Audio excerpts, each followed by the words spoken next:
Okay, people. So today I'm delighted to be joined by Paul Ormsland. Oremland. Ormland. Oremland, yeah. Any way you like, but Oremland's about right. Yeah. Okay. Paul Oremland, who is the writer and director of Mysterious Ways, right, which is a new indie flick. Yeah, Paul, thank you very much for joining me today. All right, it's a pleasure. Looking forward to it, Kevin. Yeah. So, Mysterious Ways.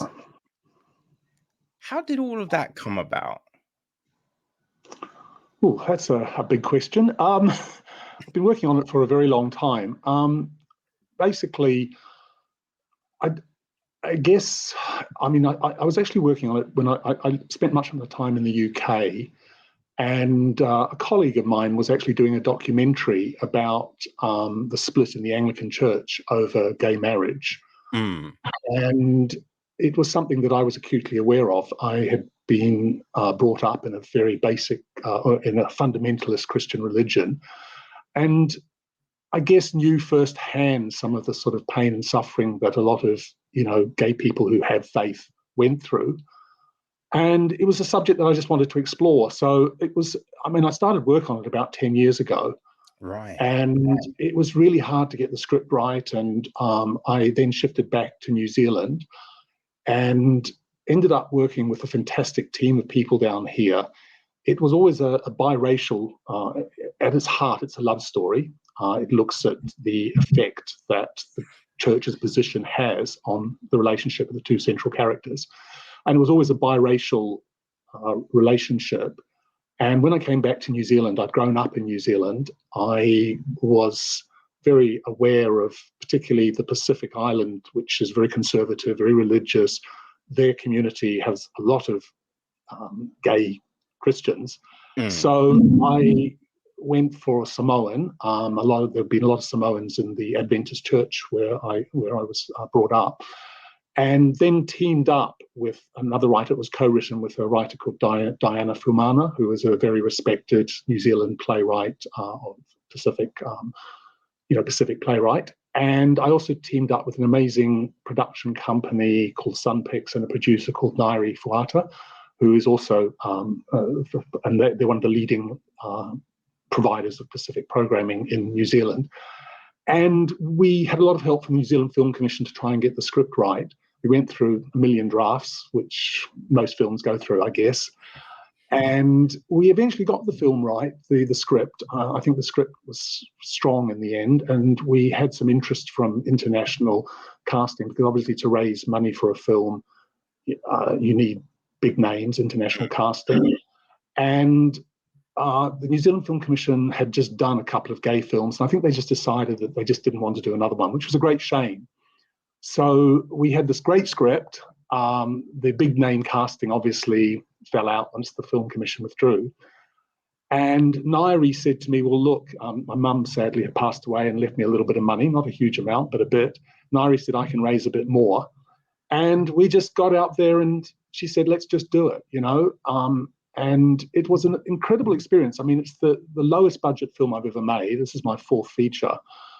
And yet people got involved because they believed in the script. I had this incredible crew.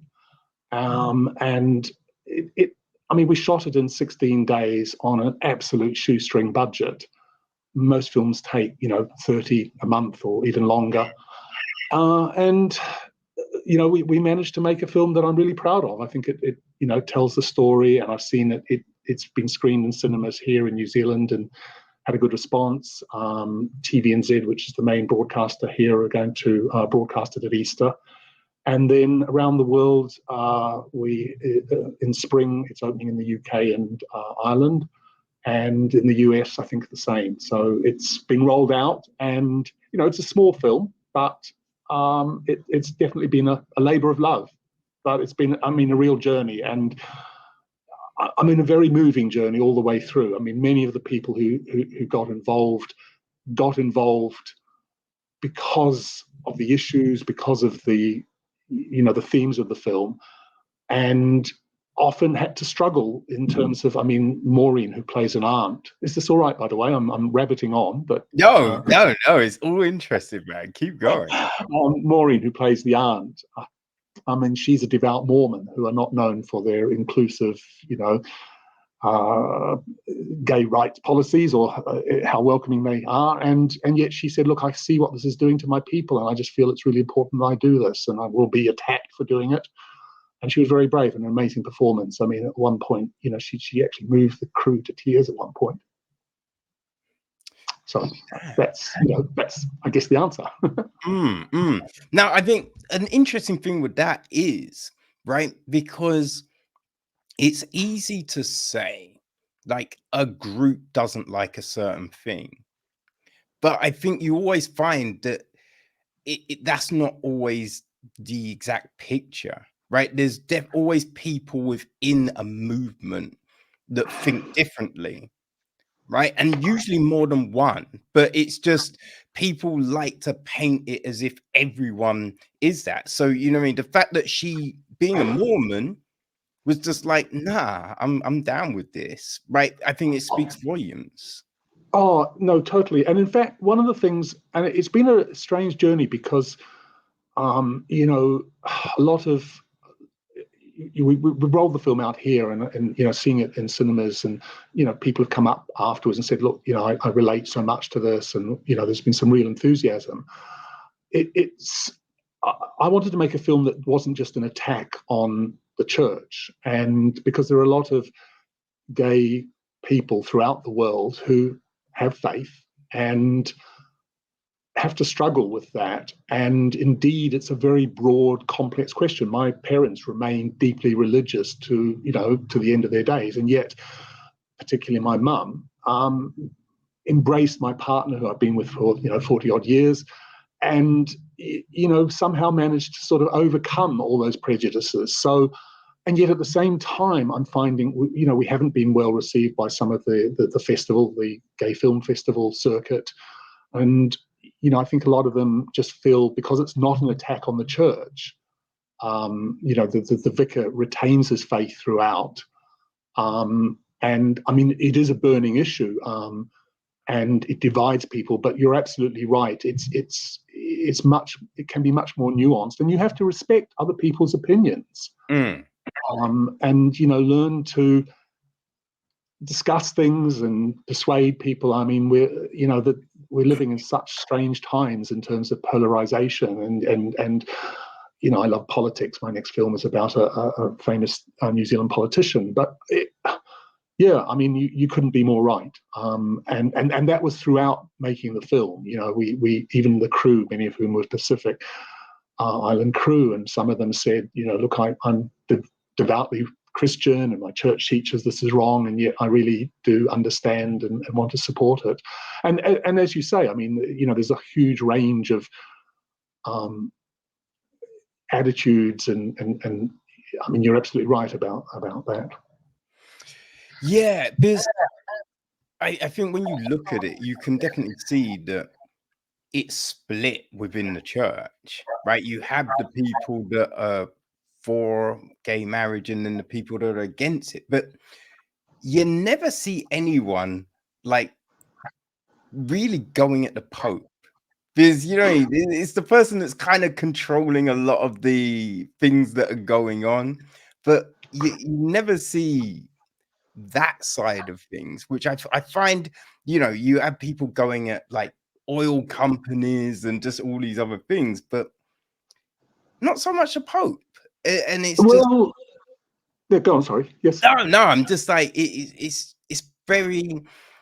peculiar. There's a lot of flim-flamming going on, Look, it's really interesting you mentioned the Pope, because obviously this is set in the Anglican Church, which is sort of very literally divided. And in the UK and Ireland, they have literally last year sort of introduced the idea of gay blessings, not a full marriage. Yeah. So, and the interesting thing is that the Pope has just done this to much, I don't know what the right word is, but a lot of conservatives within the Catholic Church have got very upset about him being even remotely liberal, and he's just offered a blessing.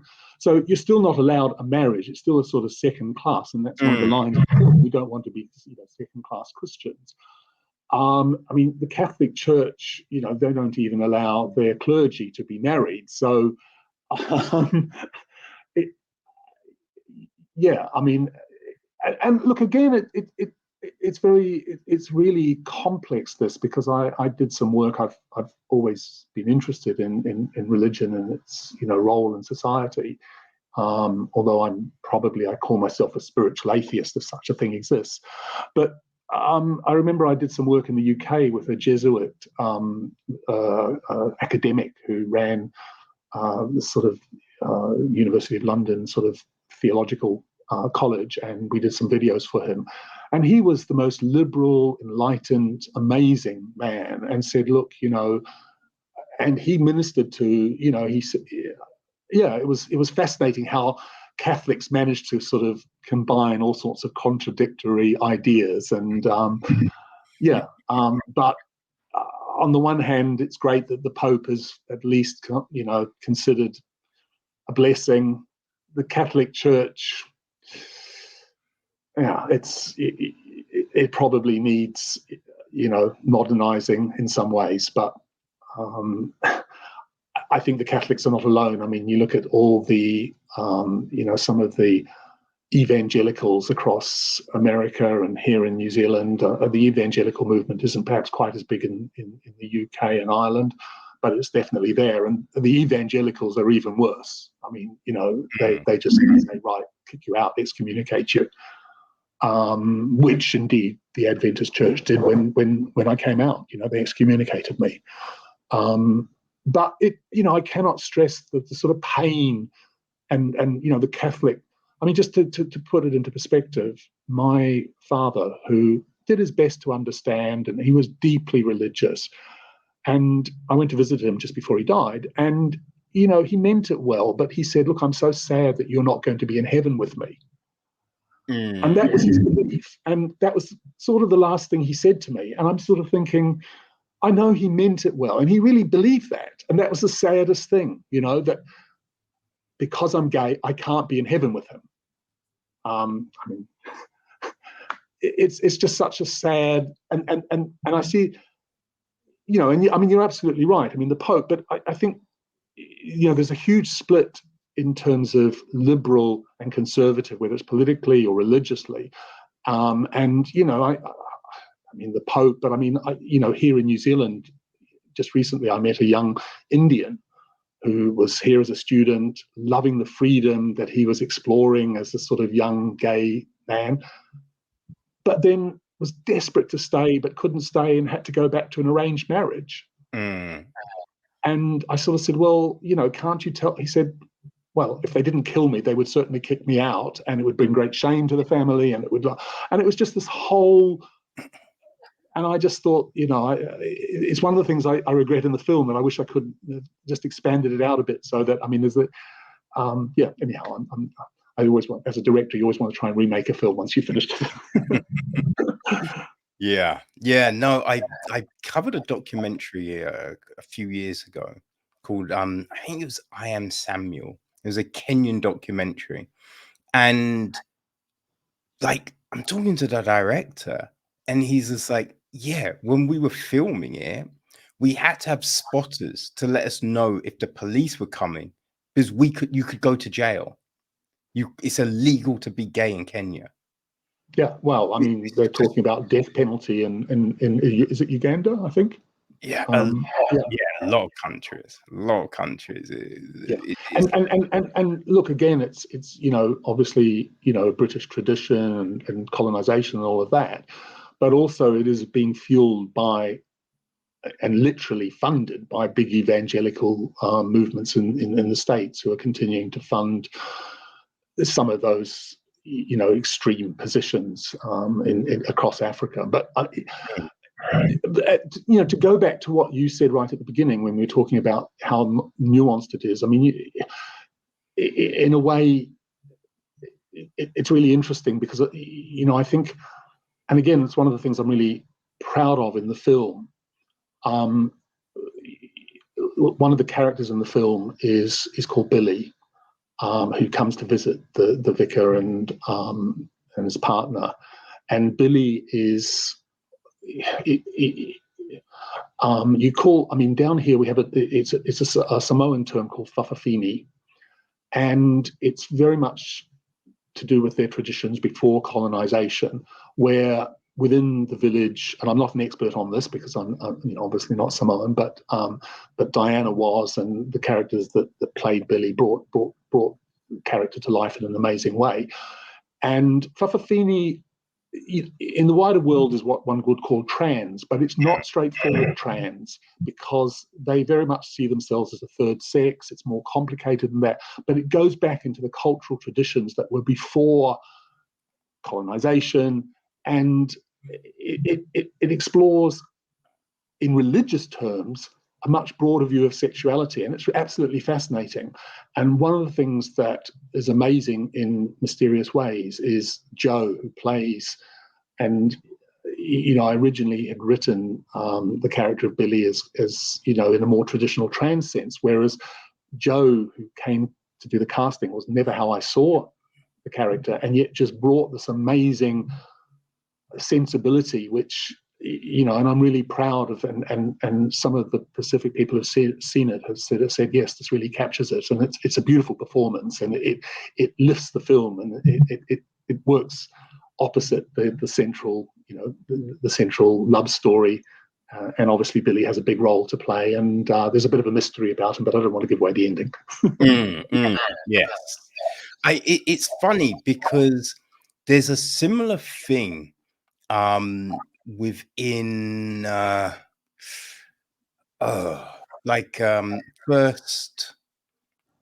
first people, like in America. Yes. Yes. Yeah, Yes. yeah, with the yes, the tribes. Yes, I have heard about me, but yeah, I have heard about this. I'm not, because obviously I know much more about New Zealand, which is where I'm living now, and but yes, I'm aware that, throughout, and indeed, to go back to India, there's a whole tradition of trans experience there, which is again totally different, and but I guess the world is complex and is interesting because there are so many different ways to live, and we should enjoy each other's differences. It's a very simplistic way of looking at it, but I know that's the way it should. I always, because I'm not a religious person. Like growing up, there was Sunday school, right? Because nothing happened on a Sunday. Right? Everything was shut. So you would go to Sunday school to hang out with your friends for a few hours. You know what I mean? And yeah, I think I just saw like so much hypocrisy that I was just a bit like, this isn't for me. Right? One thing that always baffled me was just because, the depiction of God and Jesus and all of that kind of thing. And then you look at where they supposedly were from, and you're just like, wouldn't they burn? Right? I kind of feel they need a little bit more melanin in the skin, you know what I mean? But that was always just like, no, no, no, no, no. And I'm just like, yo, I don't think this is for me. But I always just hold by, do unto others as you wish done to you. You know what I mean? Like, if you don't want to be bullied, don't bully other people, right? If you want to be loved, love other people, man. Like, we don't need to it's just like, I don't care what you do. I mean, like, in the fact of, the people you love, the books you read, the films you digest, it doesn't matter. Right? I will enjoy a conversation hanging with you, and all of those things on who you are. That's the important thing, you know what I mean? But people want to be like, oh, well, you don't like the film I like, so I'm not friends with you. Or it's like, oh, you like redheads? I hate redheads. And it's just this weird thing where it's just like, why are we so invested in that stuff? Oh, tell me about. Tell me about. I remember many years ago when I was living in the UK. I went to a bar and I met this guy there, a lovely guy, and we were chatting. I mean, it was literally just chatting, nothing more. But he was from Northern Ireland, and we were talking about he'd just come out to his parents, and I said, "Oh, that's pretty brave of you." And he said, "Well, yeah, he was going out with someone." And he said, well, the strangest thing is they were more upset with the fact that I was going out with a Catholic, the fact that I was gay. And I just thought, it just sums it up. It just, it just sums it up. It's just lunatic. And yeah, I mean, don't, yeah. But I mean, you're absolutely right. I mean, the theme of Mysterious Ways is about, love, whoever it's between is love. And that's what is absolutely correct, But to go back, one has to respect, the views of other people, and you just have to sort of, try and accommodate them, and argue them, and one can have. As I said, I'm not in any sense, I'm no longer a religious in a traditional sense. I think there's spiritual things to the world, and life is more than just the day-to-day earning enough to feed yourself. Yeah, no, definitely. It was something that I was happy that in the film Peter doesn't leave the church, because because there's so many times like you can talk to religious people and they'll be like, oh, God meant this to be this. And you can look at them and be like, okay, so your mum died, your kids got terminal illness, but you still believe in this? And they will still believe. And you'd be like, all right, if they can believe, who am I to be like, you shouldn't? This is, you know what I mean? So it's just like, and the amount of gay people I know who are religious. So it's just like, I don't believe, like, if he would have just been like, I'm no longer down with the church, you just be like, I mean, so I thought it was good to show the complexity in it all. Yeah, no, and yeah, no, I mean, absolutely, and yeah, no, I mean, you're absolutely right. I mean, something I was going to say then, I can't remember what it was. Yeah, the fact that he stayed in the church. I think the other thing which I wanted to explore, and I'm pleased you like that, and I think the other thing is it's also about ritual. At its heart, the film is about they want a wedding. The thing that causes all the problems is they want a wedding in the church, and the church does not allow, the Anglican Church does not allow gay people to get married. You can have a blessing. As one vicar that I was talking to for research said, we can bless a nuclear submarine, but we can't bless a gay loving relationship. I mean, which I thought was a lovely line. I was trying to work it into the film, but I couldn't yet. But I think one of the things that's quite important is ritual, and that's the thing that the church provides: weddings, funerals. When my dad died, I went to his funeral, and I hadn't been back to the Seventh-day Adventist Church for 40 years, and suddenly I was back into my childhood. And yet there was also something about closure, about the whole thing, what it meant for my mum. And I don't know, the rituals, whether it's, and in the film, we have, we start with a, what do you call christening? We start with a christening.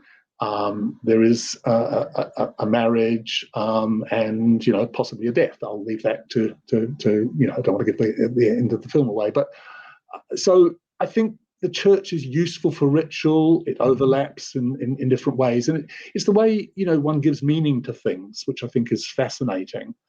And the other side of that is, I've always been I've made programs and films that have explored the gay experience all my life, and things have changed. I would never have believed growing up that even the possibility of marriage was ever going to happen. And you know, I can remember, you know, back in youthful days arguing against it. You know, that's the heteronormative view of the world, and it's the sort of, you know, patriarchy and all the sort of arguments that used to, you know, and I went along with all those, and yet when it became possible, so many people rushed out. And, you know, I did a civil partnership with my partner, because at the time, you know, that was when it was partnered to help immigration and things like that. And I can see why it suddenly means things to people. It's about recognition. It's a statement, you know, which is amazing. So, yeah, in a way, what is important is, you know, that gay Christians don't have to be second-class Christians anymore, and that's the, you know, the argument in the film, you know. And there are some churches that provide, you know, a full support and ministry for their congregation, gay or straight, and that's fantastic, and that's the way it should be. Yeah, no, definitely. I think it is that ritual thing, as you said, because I know my friend's mum, like, she lost her husband, but it's the church that helped to get through all of that, you know, going there every week, you know, going to the service, going to like the older person's club, and just all of these different things, and people find comfort in that. Same with my mum. Same with my mum, and so many people I know. And look, that brings me to the other thing, which I really did you like the film, by the way? No, I thought it was terrible. Yeah, no, of course I like the film, man. I did. I honestly, like, this can be very difficult sometimes, because you know what I mean, you've set up the conversation, but the film doesn't really gel with you. But it, like, I feel this is a place for someone to talk about their work, talk about the process, so we can still have a great conversation if I don't like the film. But I did genuinely enjoy the film, and the ending, at first I was a bit like, wait, and then I was just like, oh shit, because then you remember certain things that were said throughout, and you're like, oh, and then the incident probably 3/4 through, when Billy turns up at the radio station, right? And that whole bit, because when you watch that bit as it's going, like within the film, you think, well, that was a bit of a weird interaction. But then suddenly it all makes sense when you hit the end, because you're just like, the way it's done, you think, huh? Wait, that feels like, but then you're just like, oh, of course, then that's why that was like that. So I think those things were very interesting, and just the main characters, right, and their depiction, because I think a lot of time in films, in TV, gay people are very depicted in a very flamboyant way, and it's just like, listen, I know a lot of gay people, they're not all that, right? You know, gay people are complex like everyone else. You know what I mean? It's not just a cookie cutter. So I thought it was very nice to see a different side of things, right? And you did buy into the relationship, which I enjoy, because, you know, there's some things that you watch and it's about, you know, family, or, you know, two loving people, and you're just like, I didn't really feel the chemistry there. But you buy it, right? The daughter, you buy that she's actually a daughter. She loves them. You know what I mean? All of that I felt came through. So no, yes, I did enjoy the film, man. Thank you. And look, credit where credit due. That was down very much to, you know, the casting, and both Nick and Richard, who played the two characters. And I mean, even, you know, again, it was a really amazing experience. Richard Short, who plays Peter, is a very, you know, experienced television actor. He's done all sorts of television things. He's British, done the whole sort of like all the sort of rep theatre and all of that. And he's based in America. And Diana, my writer, had her partner's an actor and had worked with him on a Canadian series. And she said, look, he's really good. He'd be great for Peter. He's not a star. And he was just amazing because we approached him and he said, look, I love the script. And then when the Film Commission were sort of talking about it, the big star, and he said, look, I'm not going to be able to raise you money. I'm not a big enough name, but I can certainly deliver a good thing. And he was just so magnanimous because I said, look, if we can raise more money with this big name, he said, look, you go for it. But if it doesn't work out, come back to me. I mean, how many actors would just... And when we did it on the shoestring, I rang him up and I said, look, we're making it on the shoestring. He said, you get me down there, I'll do it. I want a business class flight. He's an actor. But, I mean, instead of the hundreds and hundreds of thousands of dollars, he just sort of like, and he and then Nick Athoa, who plays Jason, Nairi knew of him from, he was a singer. He'd been a rugby player for real, and he'd hurt his leg and he'd gone into singing. Had never done a major drama role. He'd been a successful singer in musicals. He was Simba in The Lion King in the West End of London for, I think, 5 years. He read the script. He said, look, he's religious, but he really understood it and said, people in my family lived through this. We did a screen test. He was just amazing. And, I cannot stress for those two guys to plunge in 16 days without money. Nick had never done any major drama role, and the chemistry was there. And credit where credit due. And as I said, on every level, the cast were amazing, and it was just an incredible experience. I mean, I've made a few films and I've been on bigger film sets, and it's incredible because it was just so fast and furious, and yet it had this incredible energy, and their chemistry was fantastic, And it was in the middle of COVID. We were losing people left, right, and centre. I would come out on set every morning and wonder who would be there. It was just, the things that went on.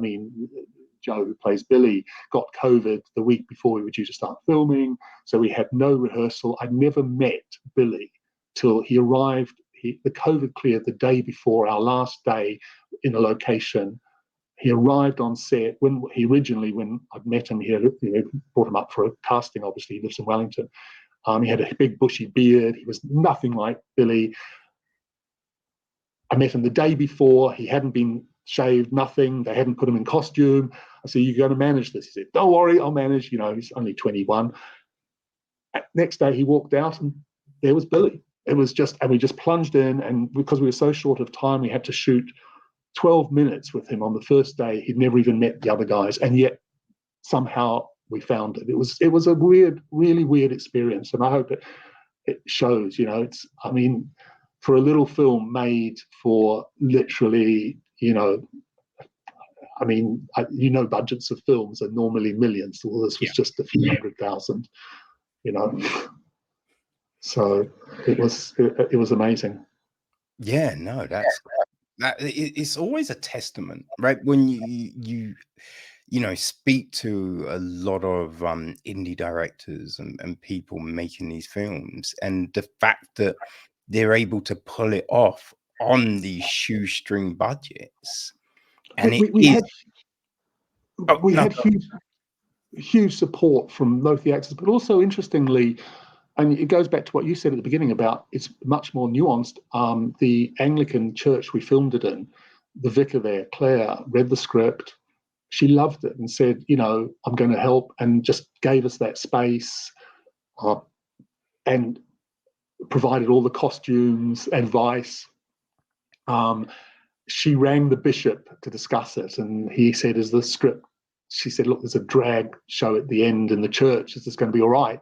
He said, "Is the script truthful and honest?" And she said, "Yes." And he said, "Well, I'll trust you." But we had a lot of support from people in the Anglican Church, and right across the board, the big cathedral that we film in were also very supportive, and they're a very gay-friendly central church here in Auckland. So they were fantastic, So just again goes back to what you were saying. It's much more. It's not black and white. No. And that I think that's one of the good things about it. It was one of the joys of and so many Anglican vicars who are gay have come along and seen it and love it and want to promote it. And Well, I just think like it. The church will change because of the people who are working within it and who are open. So all of these people are, they're chipping away, right? They're helping. And then when they can do something like, help someone make a film talking about a subject, they do it. And that helps push the message out there even more. Well, I think, and look, it's really, you said something earlier about how the church meant so much to the relative that had lost their, was it husband? I can't remember, but yeah. And one of the things, the other big theme that I feel is so important is community. And I just think whatever the community is, whether it's a rugby, team, a young youth club, which we have in the church, in the film, sorry, whether it's a church community or whether it's a gay bar, I just think, or even your work situation, communities are the thing that I think are really important. And whatever community I've done a big series here in New Zealand, just a little, when I say big series, it's the third. They're sort of like 10-minute items for one of the newspapers down here about homelessness. And we have this fantastic host who was homeless. She's actually trans, called Six. It's called K Road Chronicles. K Road is a very famous road in Auckland where homeless people hang out. Right. But the thing that comes across, even there, community. And it's incredible. And I think, to me, that was one of the other big themes within the film, the idea of community. And I think it's one of the things that is so important. And I fear it's being lost in, I hate the digital. I mean, I'm an old-fashioned person, and I think, I love the idea of, going to a bar and gazing across the bar and eyes locking and, falling in love, and as opposed to swiping left, swiping right, or whatever else on Grindr, Tinder, or whatever else. But community is the other big thing, which I think is really important, whatever that community might be, and I think that's something that is key. And is also an important theme throughout the film. And you do see what the church itself rally round. I mean, there's a lovely line from one of the congregation who sort of said, "He's done so much for us. If he leaves, I leave." And that's from an old couple. And so again, it's about community.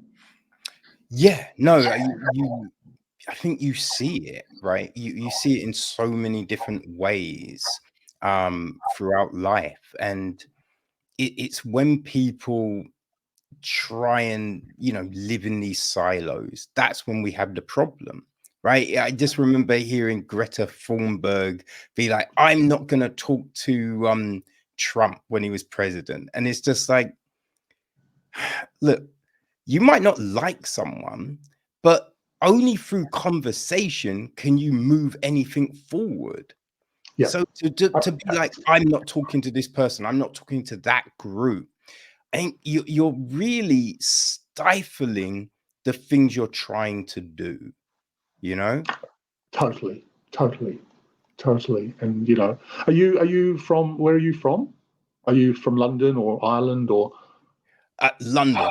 So yeah, I'm in I'm in London. So what part of London? I lived there for 25 years. So okay, so I'm in the southeast. I'm in Woolwich by Greenwich. Okay, I know it well. I lived in Lewisham at one point, so yep. Yeah, that's know it close all. by. Know it all well.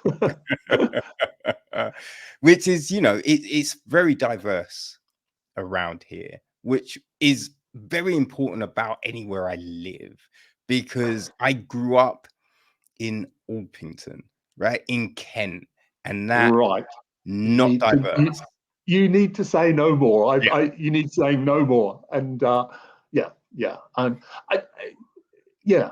I mean, look, I love my time in the UK, and I spent time obviously in London. I also spent 3 years in Sheffield, which was a whole different experience again.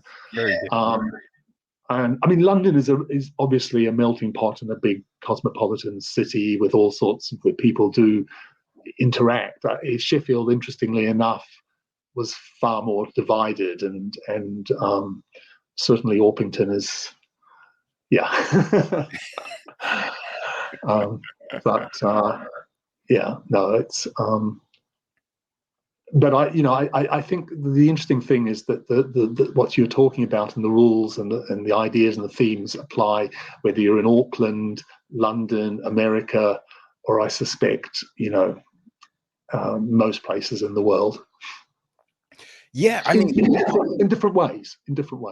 oh no, definitely. Because when you look at a lot of things, and there's countries which have got certain regimes and everything like that, but when places were open, it was very different. Like in Iran back in the day, in the 50s, Yep. it was women could go to university, they could wear whatever they wanted. You know what I mean? It's certain people that have strangleholds on communities, on groups, on religions, on nations. They're the problem. And so often religion is used as a means to impose your ideas and control people, and the true meaning of religion, the essence of Peter's faith is love. Simple. And like you said, do to others as you want done to yourself. Respect.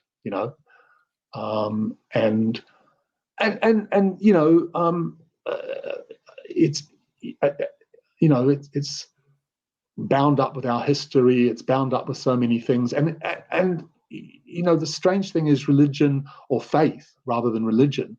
Faith can be a good thing, and it's interesting. As I said, I'm working on a script about a very famous New Zealand politician who lived who helped New Zealand through the Depression in the 30s and gave his life for his beliefs. And he was deeply religious, and it was his faith that actually helped him do some amazingly good things.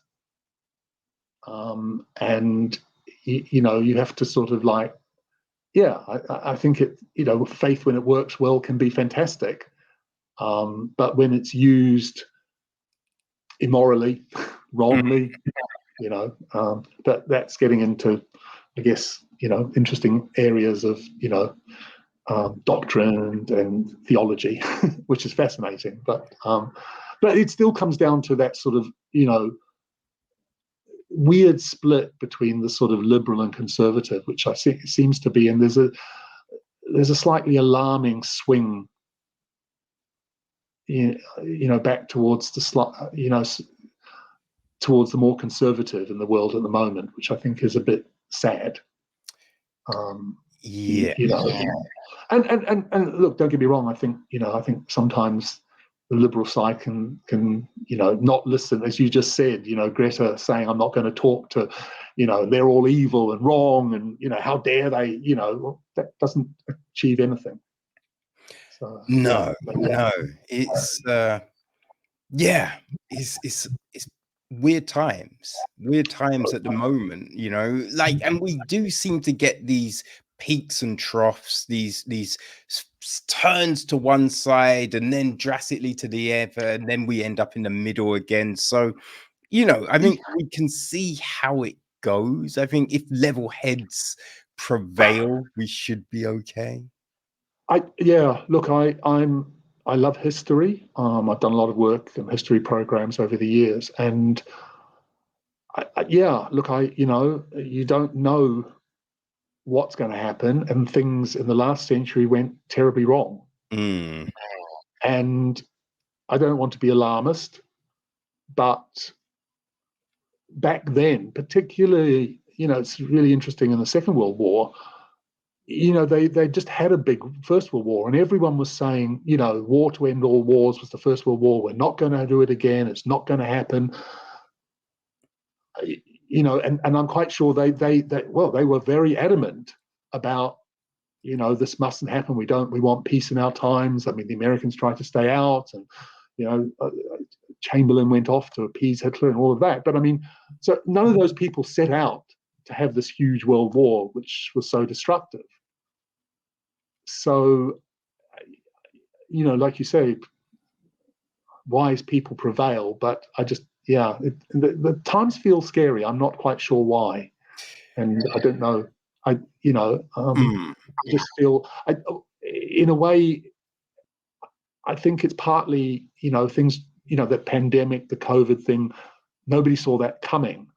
And I think when things happen, it's quite interesting, the stock market crash in 1929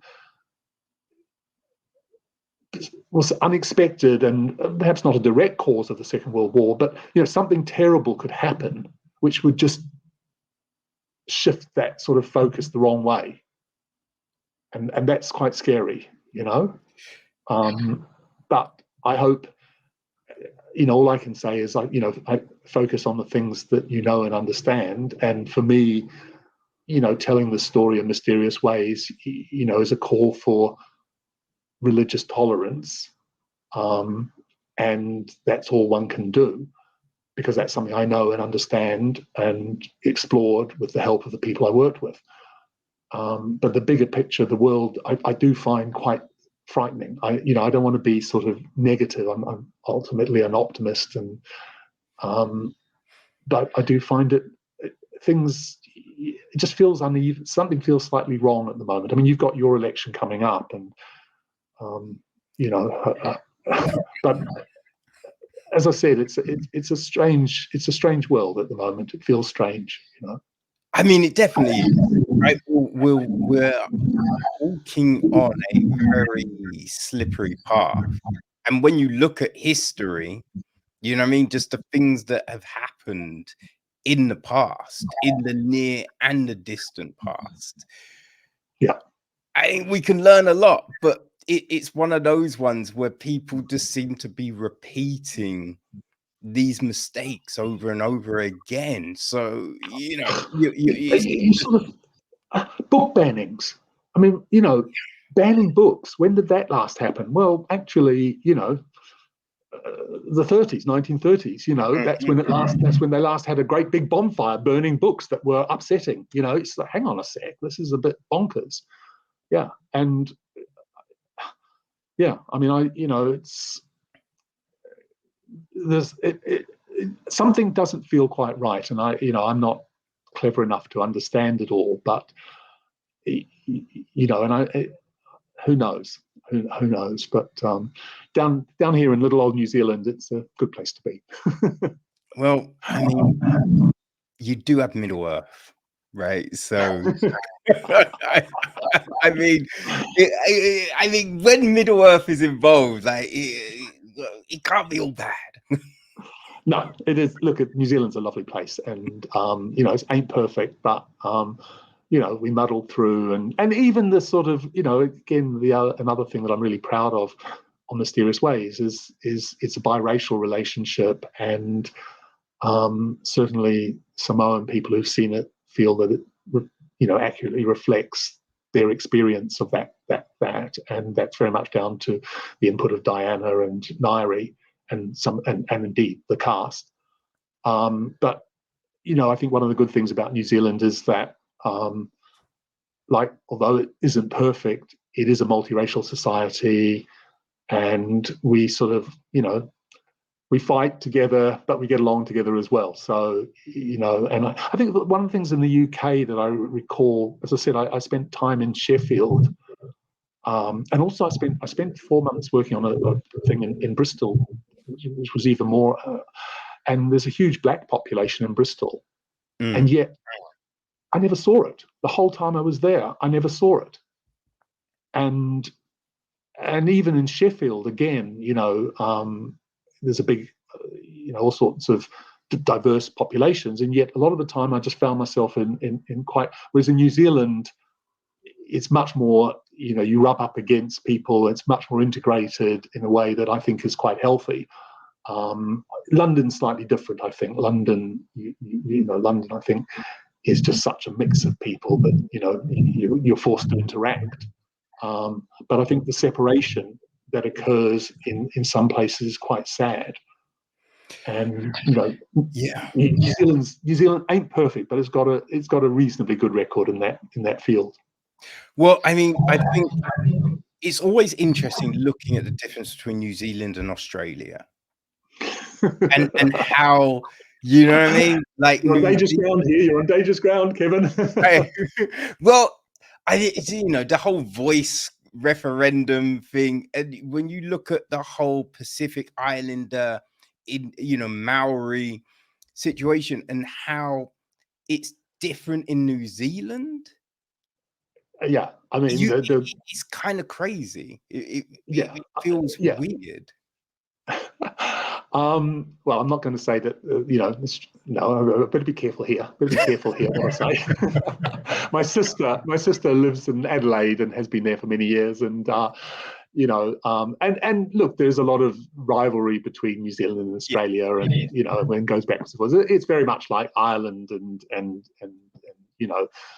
the UK and all of that. But definitely the way that the Australians treated their First Nation people is a disgrace, and is something that they have not addressed.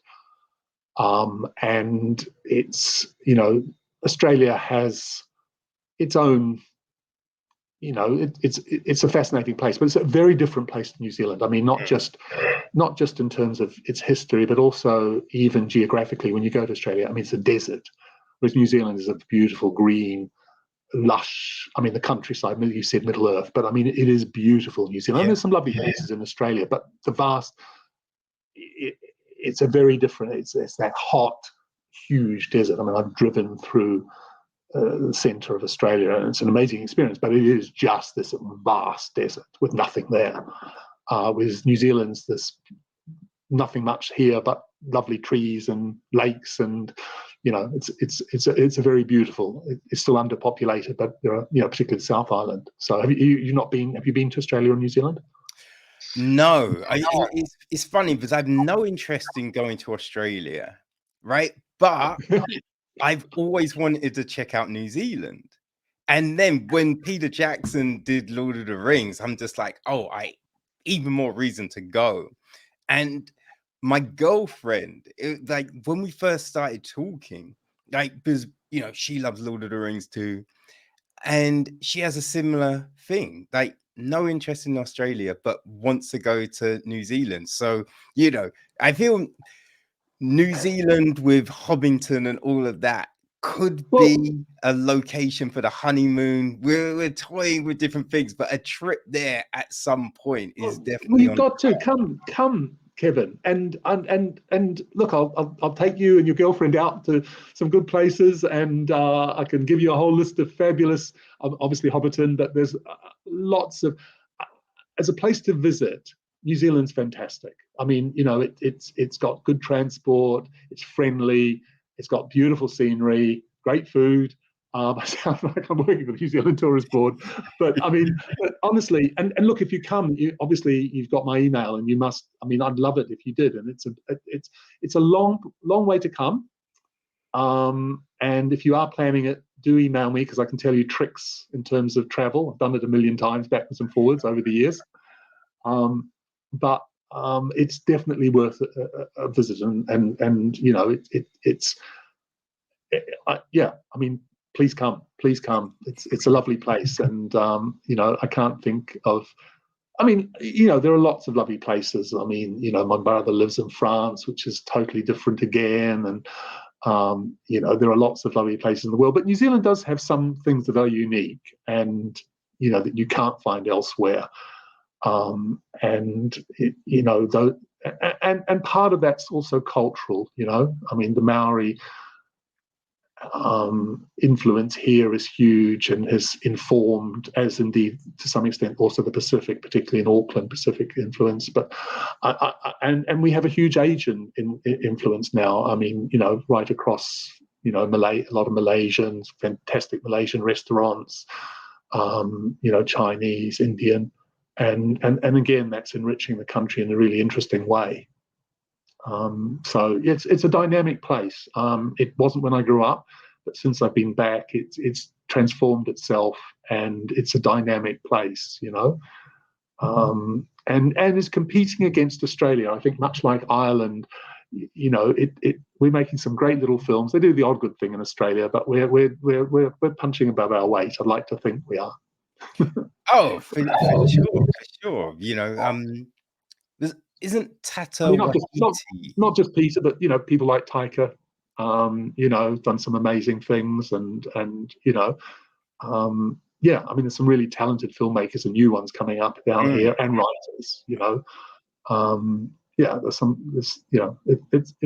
it's exciting, and I think it's exciting because it's part of the Pacific, part of the, it's culturally exploring things, and that's where the most interesting work is being done, in right across the board. There's some fantastic artists down here, which really are, amazing.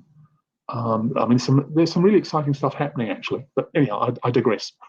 Oh no, it's fascinating because I'm always interested with creative endeavors, right? When you look at certain things, there's groups that come together and help each other to make things, right? You can look at different filmmakers, different artists, so what has the New Zealand scene been like, and what was the difference about making things in the UK to making things back home? Oh, that's an interesting question. On one level, it's really interesting because on one level there's no difference at all. It still comes down to getting a good script, getting some good casting, trying to raise funding, all the issues, working with a crew. I found over the years, because my bread and butter is television, television documentaries, the dramas are the passion projects, and I've done a few, but my bread and butter is television, and I love documentary as well. I love documentary filmmaking, and traveling around the world. Often when I've been working in different places, you pick up a crew, and it's amazing how instantly you just fall into the routines. The cameramen are the same. They understand exactly what to do, and it's incredible. I mean, as long as you're working with good people. So on the one hand, there's no difference. On the other hand, I think the real difference comes down to, the creative input, which is much more to do with the cultural backdrop of New Zealand, Pacific, Maori. I mean, the really exciting films that have come out of New Zealand are films that have explored those issues. Once We Were Warriors, which is one of New Zealand's greatest films. It's quite old now.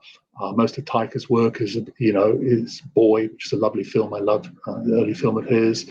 I mean, obviously Jackson's work is, although even it's perhaps not so much. I mean, Heavenly Creatures, which was one of his early works, set here, is a historical film. But I mean, I think so. In answer to your question, I think, and I recently did a documentary about Maori artists with a fantastic director. I was just editing it, but it's so exciting to see the work that's being done. So I think on a technical level, there's no difference. I think editorially and creatively, it's the thing that New Zealand makes is unique. I mean, New Zealand has obviously, a Maori. It's a multicultural. We have a treaty, and there's a sort of, sense of equality, but there's also a sense of that makes us special. Before every rugby game, and I'm not most of the Kiwis are crazy about rugby. I'm, not as mad about rugby as the rest of my compatriots, but one still gets pride when the haka is, when they have a haka before a game, and that's what makes, and everybody shares in that. So I think and for example, Auckland has the largest Polynesian population of anywhere in the world. So, it's understandable. And I mean, there are a lot of other, some other exciting Pacific films that have been made. Sione's Wedding, interestingly, it's probably, I don't know how far that went internationally. But so I think it's the cultural input, whether it's Pacific, whether, and also in terms of European, it's also that sort of pioneer spirit that, New Zealand, it's a young country. It's still a relatively young country. The thing that you get when you go back to the UK is just layers and layers of history. It's wonderful and amazing. And I know whenever I talk to friends who visited Europe and the UK, they just go, "Oh, the history, the history, the history." Whereas here, there is a history, but it's young and it's quite dynamic and recent, and then the other thing is the landscape. New Zealand is it's a volcanic place. Lots of volcanoes that go off from time to time, and there's great huge oceans and waves. It's very, I think that's the other aspect of New Zealand. I think in the original script for Mysterious Ways, the scene that takes place towards the end, when, I don't want to give the ending away, but when Jason's listening to a radio broadcast, originally I wanted that to take place on a West Coast beach, which are these great crashing waves, which would have been amazing. In the end, we just couldn't afford it. We just didn't have the budget to go out to the West Coast. It's a 2-hour drive, and we've had to shift, and it just wasn't possible in the time frame. So we have the scene takes place looking out at the Auckland skyline. It's just local, but I think that's one of the things that with more money I would have been able to put more of the beautiful scenery of New Zealand into the film, although it's not about that. So I don't know, does that answer your question? No, it's just fascinating to hear these kind of things, you know what I mean? Because I think they can play into what you're able to do, but if people can find a way, right? You shot the film in 16 days on a small budget, right? So if you let certain constraints and other things hold you back, you know what I mean? So you just have to just push forward sometimes. Yeah. But again, the strength of the film, and the thing that again New Zealand gives, and the thing that I'm most proud of, is the way that the film genuinely reflects a multicultural. I mean, it was a really mixed crew. Everybody just loved working on it, and for me, the performances of Nick, Aunt Nola. I mean, I love Aunt Nola. I think she was so wonderful in the film, and then of course Joe as Billy.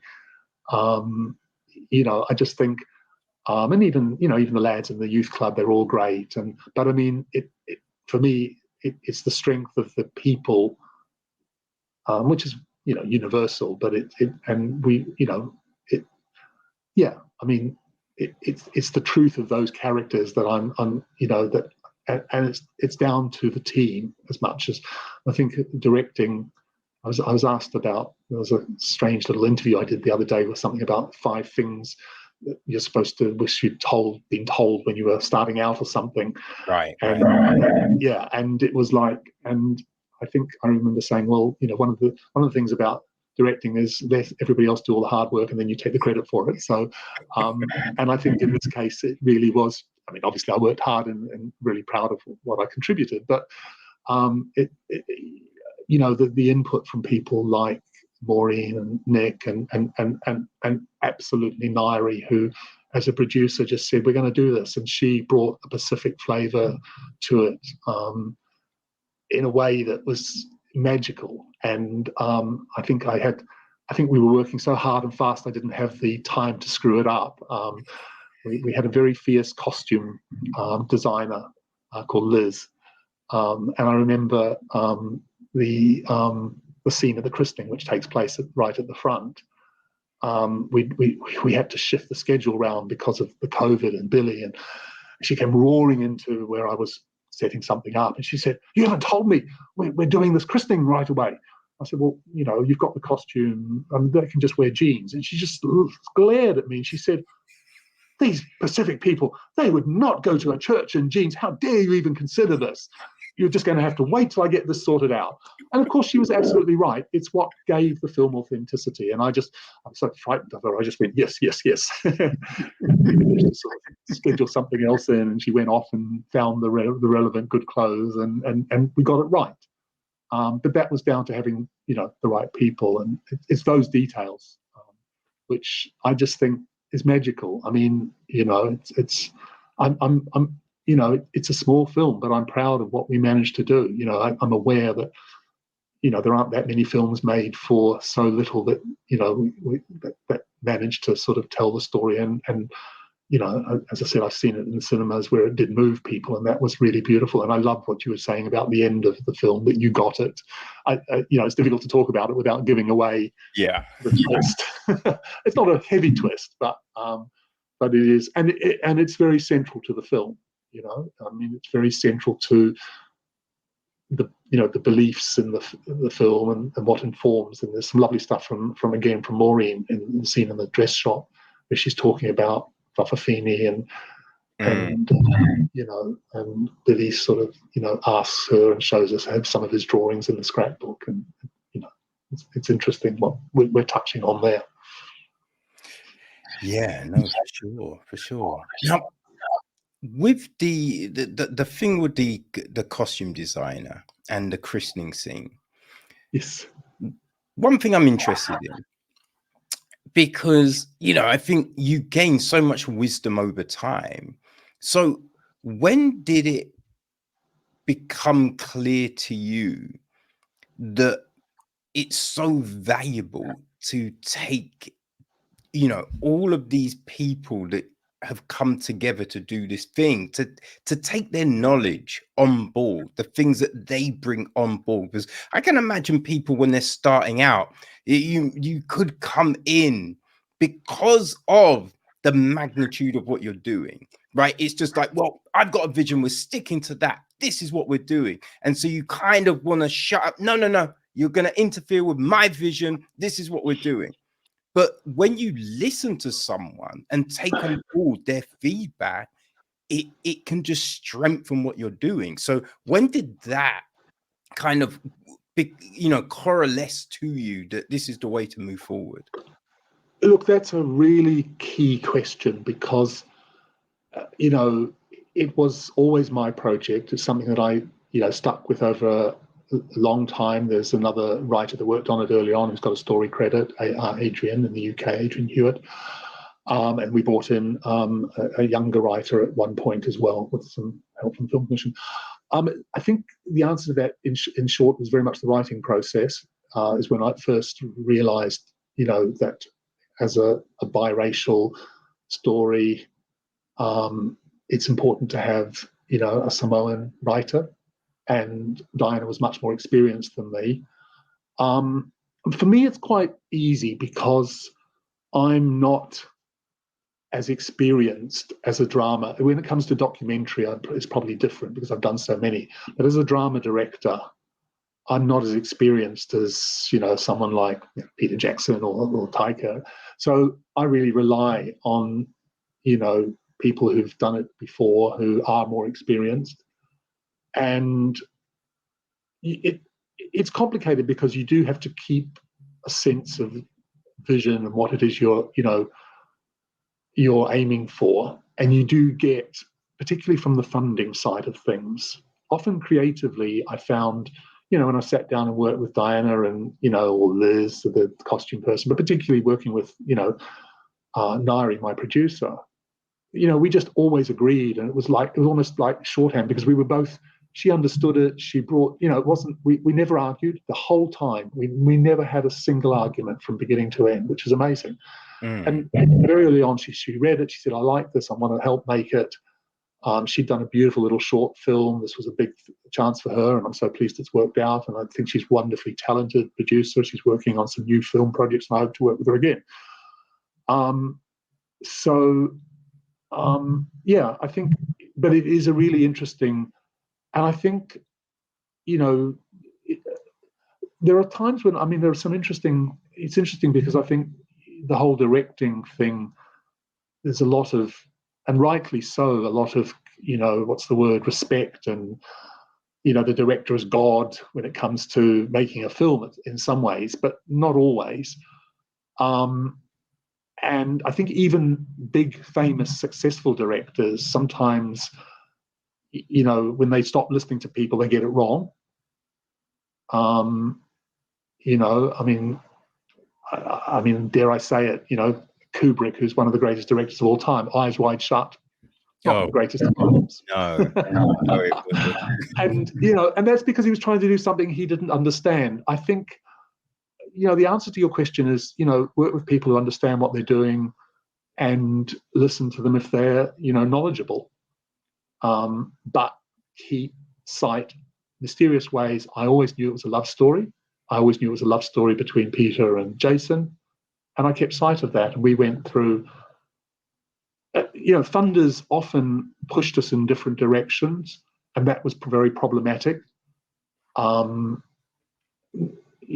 you know, there was, you know, in the end, it was immaterial because the reason the Film Commission, who fund most of the films that are made down here, you know, and they came and saw the film once it had been completed. We had a screening early on, and they came and they said, look, we wish we'd backed this, we love it, we think you've done really well, and particularly on the money, and we wish we'd, you know, given you more. They were very, you know, they helped us with the script. We wouldn't have got the script without them.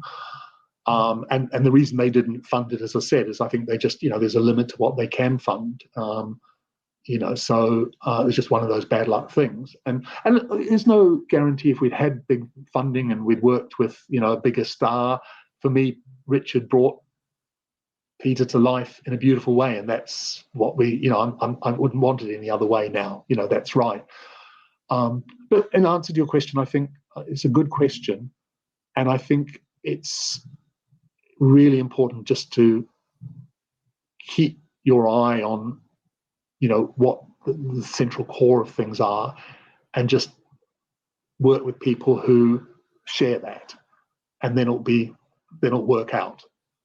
In Mysterious Ways, I didn't have time to fuck it up. I mean, there was no time to sort of like, you know, I got these on my phone. I got these sort of images from the costume designer for Billy. You know, literally before we was, you know, the afternoon before we was due to do that first filming, and he said, "Are these okay?" And I glanced down and said, "Yep, great, got to be good, love it, go for it," you know. But I trusted them. I mean, the costume designer for Billy, you know, was brilliant and brought to it an amazing sensibility, which I knew was right, you know. And that on every level. I mean, the cameraman. I mean, we work with this top cameraman here, Grant, and he just. It was very funny because he was in between films and he said, "Oh, I want a bit of a break. Send me the script." And he phoned Nairi. Nairi, we'd lost his cameraman a few weeks for personal reasons before we were due to shoot. And I was in a real state, and Nairi sort of said, "Look, we'll find someone even better." And she approached Grant McKenna, who has a fantastic reputation, and she just managed to persuade him to read the script, because he said, "Look, I really don't want to do another film. I've got a bit of downtime. I just need some space." She said, "Well, please read the script." And he phoned her up and said, "Look, I was hoping the script would be bad because then I'd have no difficulty turning it down." And then we had a meeting, and it was a really interesting meeting. He said, "Look, I love this. We've got very little money, but if I can work with the people I want, and if you take my input, I'll do it." And I just sort of, and we talked about the script. And as I talked, I suddenly realized he understood it. And then when we went to do the shooting, I mean, he was directing at times, you know, there's a wonderful sequence where outside the sports club, the journalist comes round. Yeah. And we set it all up, and we filmed a little take, and he said, "Well, that's a bit flat and boring, Paul." And I said, "What do you mean?" And he said, "Well, you know, let's just muddle it up, and let's just like, you know," and suddenly, and next thing, you know, he brought a real sensibility in terms of the way and he'd set up shots. He said, look, we're not going to have time to do this, so why don't we just shoot down this line? Or, you know, and he really brought it to life. And again, you know, I mean, it's quite, yeah, I love what he brought to it. And suddenly, you know, and I mean, you obviously saw it on the screening link, but on the big screen, it just looks amazing. You know, his lighting, you know, and he worked with natural lights and just an amazing, you know, and then got his daughter into Help, which was even more wonderful. Oh, nice. Like, because it was such a tight schedule, how did you kind of keep on track? Do you storyboard? Like, what do you use to keep focus? And then what did you use to get people into the mood, right? Did you give people kind of reference points for their characters, musical references? Like, what helps you do these things? Look, I have made some previous dramas. I did a film some years ago called Like It Is, about a bare knuckle fighter, which was quite successful in its day. Again, quite low budget, not as low budget as this. We had Channel 4 money behind that, and it was low budget, but not as low as this. And through the course of doing those, I understood the process. And in order to make it work, I knew that you have to, I mean, first off, you have to get some good people. You need crew that know what they're doing, hence Grant. We got a location manager who was experienced. And, you know, right across the line, we had a production designer who worked on Once We're Warriors. He's one of the most famous production, you know, Shane Radford, I think. Shane is his name. I'm not sure of his surname. I should know it, but I think it's Radford. So working with good people, I think the other thing is I'd done enough over the years, particularly low budget stuff, to understand the principles. I did my own, when you say storyboarding, there's a thing called Movie Magic, which is a scheduling thing. And I found I knew the only way that it was going to work is if we could find a location where we could shoot a lot of the things. Now, it was a mix and match. The youth club interiors were actually in a youth club that they had at the church, so we could actually use that as a base. They had a base for to set up the crew for costumes, and you know, so it was about using the limited resources. And then I sat down and did my own scheduling before the first, who normally does the scheduling, came on board. Because I'd lived with this for 10 years, I understood the script, so that when the actors asked me something, I usually could answer it because the characters were real and I understood the background. And I guess in a way, you know, on low budget films, my documentary, you know, it's about, you set it up, you shoot it, you're shooting it for real. And that's what's important. And that means first and foremost getting the actors that are creating it for real, and then letting Grant, you know, light it in a way that. So I guess a good understanding of, you know, having done things over the years, you pick up tricks that you can bring to bear. I did understand the backdrop to the film well. I understood the characters well, and worked with an amazing team. And you know, as I said, there aren't many films made for a few $100,000 that, you know, we've been picked up for, you know, America doing a little release, Germany, Salzgeber in Germany, who are German distributor. I mean, one of the difficulties we've found is that the film is quite small, so it hasn't really, you know, because distributing the film is hard, particularly without money or support. And it's too small a film to get into the big prestige festivals, you know, Berlin or you know, whatever, wherever, Sundance. And it's not gay in your face enough to get into those sort of, you know, the big gay festivals. Mm-hmm. You know, British one, or, you know, whatever the one is in San Francisco, its name escapes me, but the big gay festivals. So I mean, we have played a couple of small festivals, but it's a hard film, and it's not a in your face downbeat. It's got a warm message, and so it's been weird because it's been interesting. Once the film was made, initially, I thought, I felt it was working and I was proud of it, and we weren't getting bites. And then sort of, we did a little theatre run down here just because I felt, somebody said, look, just do it. And in fact, the theatre chain saw it and said, oh, look, we think we can do something with this, and it did well. We ran for 4 weeks and we did several regional centres. So it got an audience and got a couple of lovely reviews. And then TVNZ, which is the main state broadcaster down here, it's the equivalent to the BBC, said, look, we'd like to, pick this up, and they're going to put it out. I do know the date, but I've got to keep it top secret still. But it's coming out soon, coming out soon. And so I hope, doing things like this hopefully will bring it to people. And because I think there's an audience out there. It's a weird one because it's interesting. A lot of non-gay people love it, which is lovely. And that's partly, to go back to what you were saying about, a story for everybody. But it doesn't have, sex, drugs, and rock and roll in quite the way that, my previous gay films had. Well, I do believe it's about the story. You know what I mean? Like, a lot of times when you look at the marketing budget for films, right, these big Hollywood tent poles and things like, and sometimes it's nearly as much as the film costs to make, or it's half the film budget. And you look at what they've done, you go, why did you didn't need to spend all that money? Like, what did this money go on?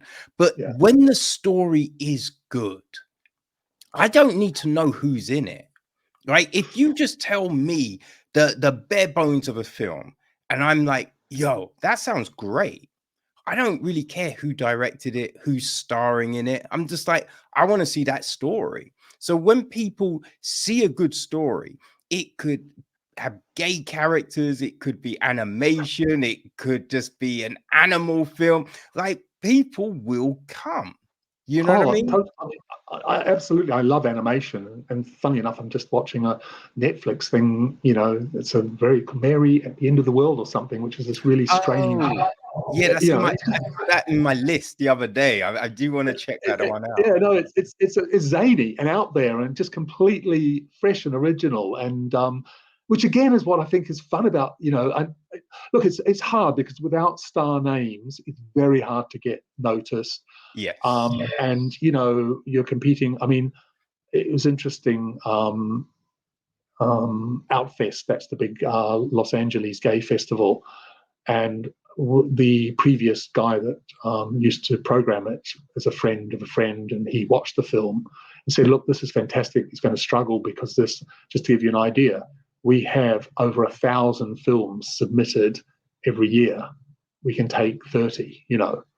There's just a lot of stuff out there.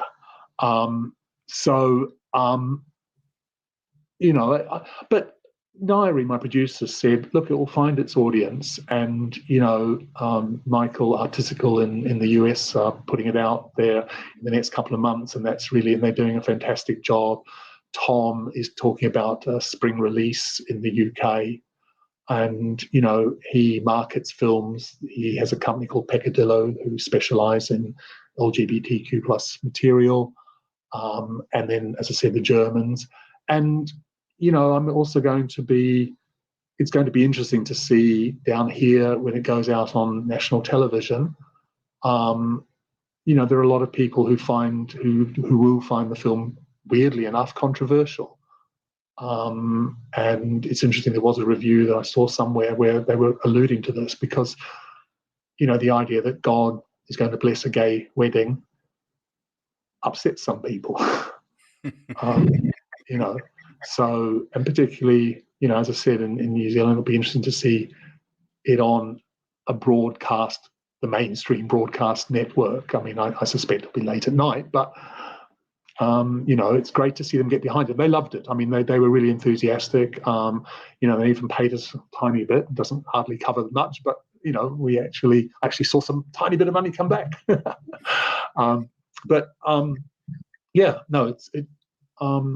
And look, you doing this, hopefully, I just want people to see the story, that for those who it might mean something to. And when we screened it in the cinemas, a lot of people, and not just gay people, that was what was lovely. I mean, it was lovely you reacting to the end.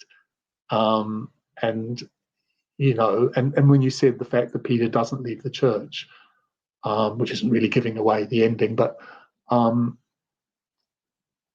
mean, it's true. I mean, and it's also interesting that a number of people, as I said, down here, have said that this reflects very much their own experience. And there have been a number of clergy that have been forced to leave the church as a result of this down here in the UK, in America, and across the world. So it's still a very hot issue. And the Anglican Church last year had their big 10-yearly whatever get-together jamboree and put out a statement saying, we'll very kindly allow gay blessings for gay people, but homosexuality is still a sin. Well, as a young gay person growing up, to being told that who you are is sinful doesn't do a lot for self-esteem. And I see the results of that in many ways, and it's sad. And I struggled with it 40 years ago or 50 years ago. Hang on, no, 40. And I'll stick to my grinder age. But I struggled with it, and it's so. Although there've been huge advances in equality and recognition, I still keep meeting people torn apart, particularly Pacific, but people who are still struggling in exactly the same way, being told that they're sinful, being told, and being forced to choose between. And it's not just the church, but it's also back to that thing of community, family.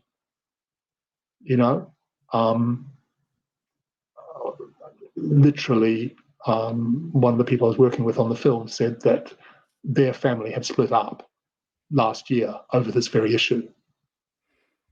And, it's sad to see families ripped apart. So, I hope the film will find the right audience, and hopefully will, show people, that you can listen and get on, and, it's a broad church out there. Yeah, I it will. People will find it, right? People will find it, and it can start conversations. Yeah, You know what I mean? which is Oh, what films should do. Well, that's the big thing, right? Because I think this kind of subject comes up every now and again in the news, and you have people talking about it, and then it disappears, right? And then something, and then people talk about it. So I think something like this can just help keep that conversation going, right? Because as I said, the film, it's a good film, right? It's a good story, and you don't have to be gay to enjoy it. I watched a film the other day called Polite Society. It's about a Pakistani family and this arranged marriage, and there's sci-fi involved, there's martial arts involved. I loved it. I thought this was such a great film. There's an Adam Sandler film called You Are So Not Invited to My Bar Mitzvah, which I thought harkened back to those coming of age films, and it was so lovely because it wasn't about people having sex and getting drugged up, and you know what I mean, which that can be fine, but this was very wholesome and funny, and Polite Society was very similar. Now, I'm not Pakistani, right? I don't know about arranged marriages and all of that kind of thing. I'm also not a 15-year-old girl, right? But I could enjoy these two films. You know what I mean? And I think that's what will happen with Mysterious Ways. Oh, well, thank you. And look, one refers back to My Beautiful Laundrette, which was just groundbreaking in its day. And look, but even more to what you're saying, one of my favorite films, and in fact, Nairi, we both share this, is a little film called The Florida Project. Have you seen The Florida Project? Oh, yeah. Oh, it's a beautiful film, and it's about I don't know how old, 12. How old is the little girl? I mean, she's maybe 12 or 13, and I have no experience of a 12, 13-year-old girl living in a Florida motel next to the Disneyland, and yet it's such a beautiful film. At the end of it, with a fantastic ending, which again I won't give away, but and that, I mean, again, it's the performances. I mean, that little girl and all of them, all of the actors in it are incredible. But it just plunged you into a world, took you somewhere, moved you, and that was wonderful. And and it's so nice that you like the film and engaged in it, because I've done 3 or 4 films, and I felt in my heart this was working. I did a film, Like It Is, my first film about the boxer, worked and was quite successful. I did another film after that, which didn't really work. And I mean, the funny thing is that actually did far better. It got to the Berlin Festival, and it got into these big festivals all around the world, and it wasn't a very good film. But no, I'm really pleased that you like it, and like you say about it, I mean, films should be windows into other worlds and take you on a journey and a story, and I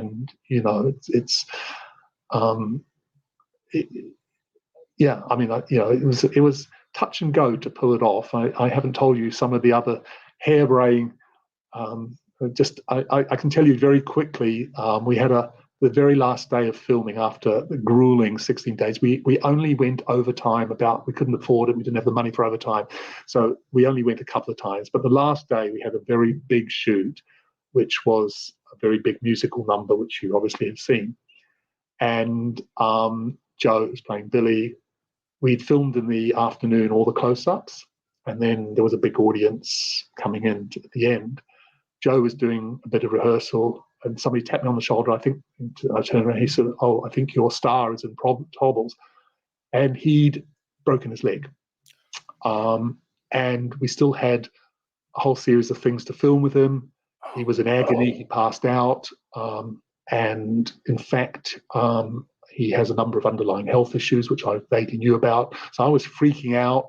He was in big costume. We had to call an ambulance, and it was like, anyhow, he came to. This was the last day. I was exhausted. He raced off. We got word that he was fine, and then we managed to film some coverage. And the editor did an amazing job, and you wouldn't even know. And we had to rewrite a couple of scenes at the very end, which somehow came together. And it was just, again, by the skin of our teeth, we managed to pull it off. And that was, Becky, who plays the daughter. She had to sort of improvise some stuff, and we just managed. So again, it was a bit of a miracle, really. Maybe mysterious ways, divine, or the divine spirit of the people who worked on it. And I think that's it's given me the confidence to start a new film. I thought, it was so hard at times, and I had so many knockbacks, and I just, to see it in a cinema, and I thought, yeah, we've done something somehow. So I started work on a totally different film about this, prime minister. So yeah. Boy, I mean, it's a testament that you got this out. Because you would never know. You would never know watching it. But that's, oh my God, I think that would send me into conniptions. You know what I mean? It was a fitting end to a 10-year journey in which, it was, it was a dramatic end, right to the end. And although I must admit, what was so lovely, Joe, who plays Billy, had just come out of drama school. It was his first big role. It's a very good drama school here in New Zealand, in Wellington, a place called Toifakari. And they must be doing something right there, because he sent up. He'd been signed to a good agent, and they said, look, he'll send you a tape. So I got this tape out of the blue, which was just so out there. I just thought, this guy's got some energy. Let's get him up here and see what happens. And he really channeled it and did this amazing performance, which you've seen. And then we had the screening in Wellington, and it was wonderful because he sat right behind me and was laughing at himself all the way through. And we got right to the end. He said, "Oh my God, I can do it. I'm actually okay. I'm quite good, aren't I? Oh, wow, I'm actually good." It's just so sweet. And everybody just cracked up because we had several of the film commissioners there, and so both Joe and obviously Nick, who's just amazing and has gone on. He's going on to do lots of other things. He's just finished in Miss Saigon. He was in the Australian version of Miss Saigon, and there were so many. It was an amazing. There were lots of other crazy things that happened, but it was good fun. It was good fun. And I think that's the other thing. It's important, life's for living, and film should be fun. It's a wonderful career, and it's not easy, but it can be fun, Well, I mean, that's great, and I'm glad you made this film, man. I'm glad you made this film. I think, it will definitely, I think, help this conversation and get people to, I think, just look at things with sensible eyes. You know what I mean? I hope so. As I said, it's sad to see people struggling where actually the church should be supporting people, should provide communities, as we talked about earlier. And, and when it works well, it can be beautiful and fantastic.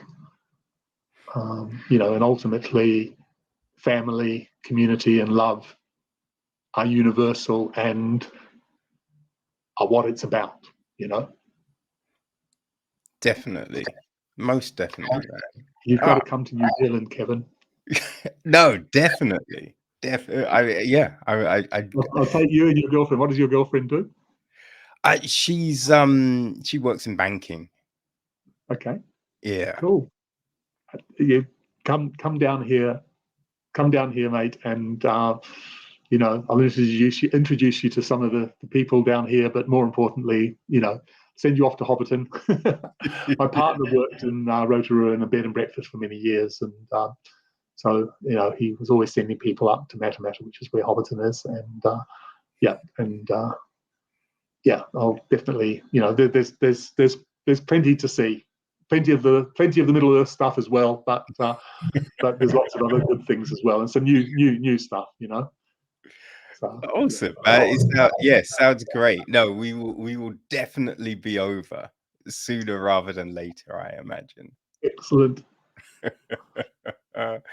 Man, this has been. I'm really glad we were able to, get this going, man. Thank you so much for your time. Really appreciate it. Thank you. And I'm being really serious about, New Zealand. Stranger things have happened, So, come and visit. Yeah. You'll fall in love with it. You'll fall in love with it. For sure. Might have to come during the cooler climate. It doesn't. Spring or autumn are the best times. Spring or autumn. I mean, it doesn't get too hot down here. Winter's winter. It's still lovely. You get beautiful cold winter days, and in the winter you get all the snow and ice and the mountains. So it's a. But I recommend spring. Okay. When you still got snow on the hill, and spring is probably one of the nicest, or autumn is beautiful as well. But it's pretty good most of the time. Better weather than London.